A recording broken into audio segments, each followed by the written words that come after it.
Hello guys, আসসালামু আলাইকুম। আসছি ইস্তেমার মাঠে। দেখেন আমাদের এই বড় ভাই, সে আইসে সাথে সাথে একটা গাউন মার্কেটে চলে আসছে।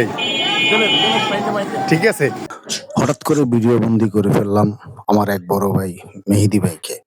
সে যখনই বলছি তাকে সে গাউন মার্কেটে আসছে, সে আমার সাথে তর্কে জড়িয়ে গেছে।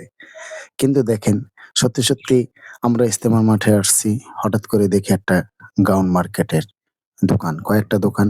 সেখানে আমাদের সৌরভ ভাইও কিছু কথা বলতে চাইছে, যদিও কথাগুলো আপনাদের সাথে শেয়ার করতে পারিনি, কারণ আমার ভয়েস দেওয়ার কারণে। পরবর্তীতে দেখি রাসেল ভাইও আসতেছে। ও ভাই, এ কি? সবাই দেখি আস্তে আস্তে গাউন মার্কেটে এসে তাদের সোয়েটার বাছে। বাহ! আমি আবার কি করব? আমার কোনো কাজ নেই। আমি পাশে দাঁড়িয়েছিলাম। তার ভিতরে থেকে চিন্তা করলাম, শুধু শুধু দাঁড়িয়ে থেকে লাভ কি? একটা ভিডিও করে নেই। ভিডিওটা করে নিলাম।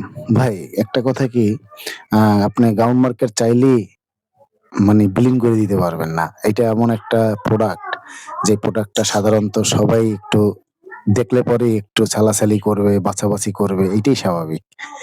তা আমরাও একটু আসলাম, দেখলাম, অনেক জ্যাকেট পছন্দ হয়েছিল। বাট আমরা তো সীমিত টাকা নিয়ে আসছি, কারণ আমরা তো হিসাবের টাকা চাইলেই খরচ করতে পারি না। এর জন্য আরকি দেখে টেখা অবশেষে কিছু না নিয়েই চলে যাওয়ার প্রিপারেশন নিলাম। পরবর্তীতে চিন্তা করলাম এর চেয়ে বেশিটা দেখা ঠিক হবে না। কারণ ভাই, আমরাও তো একজন দোকানদার, তাই না? শুধু শুধু অন্য একটা দোকানদারকে কিসের জন্য কষ্ট দিব? অবশেষে আস্তে আস্তে চামে চামে একজন একজন করে দোকানদারের কাছ থেকে সরে গেলাম। এই হইলে গিয়ে আমাদের আজকের ভিডিও। আশা করি যদি ভালো লাগে লাইক, কমেন্ট, শেয়ার করবেন। আমাদের পাশে থাকবেন। আপনাদের জন্য দোয়া করি। সুস্থ থাকুন, ভালো থাকুন। আসসালামু আলাইকুম।